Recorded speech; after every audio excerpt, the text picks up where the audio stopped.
अस्सलाम वालेकुम व्यूवर। मैं आज जिस सिरप के बारे में बात कर रहा हूँ ये है प्लार के नाम से। ये एक किस्म का कफ सिरप है। इसको हम हर्बल कह सकते हैं क्योंकि ये एक पौधा है, उसके रूट का जो एक्सट्रैक्ट है उससे लिया गया है। ये एक किस्म का पौधा है जो अफ्रीका में पाया जाता है, उसका नाम है पेलगोनियम के नाम से। दोस्तों, इसको वो मरीज़ इस्तेमाल कर सकते हैं जिनको सांस में एक दुश्वारी है, खांसी है, गले में ख़राश है, या बाज़-औक़ात उनके नेज़ल कंजेशन भी कह सकते हैं, या बाज़-औक़ात नाक बिल्कुल बंद है, तो वो इसको इस्तेमाल कर सकते हैं। दोस्तों, अगर हम इसकी डोज़ की बात करें, वो बच्चे जिनकी उम्र 6 साल से ज़्यादा है वो 1 चम्मच इस्तेमाल कर सकते हैं दिन में 2 बार। और अगर अडल्ट की बात करें, वो इसको इस्तेमाल कर सकते हैं 1 चम्मच दिन में 3 बार।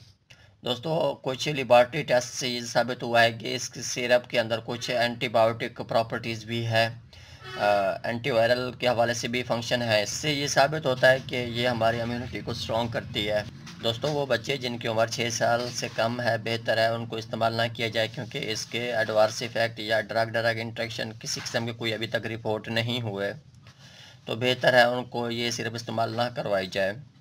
दोस्तों, आपका इस सिरप से रिलेटेड कोई भी सवाल है आप कमेंट कर सकते हैं। अगर आपको मेरी ये वीडियो अच्छी लगे तो काइंडली मेरी वीडियो को लाइक और शेयर कर दें, मेरे चैनल को सब्सक्राइब कर दें। शुक्रिया, अल्लाह हाफ़िज़।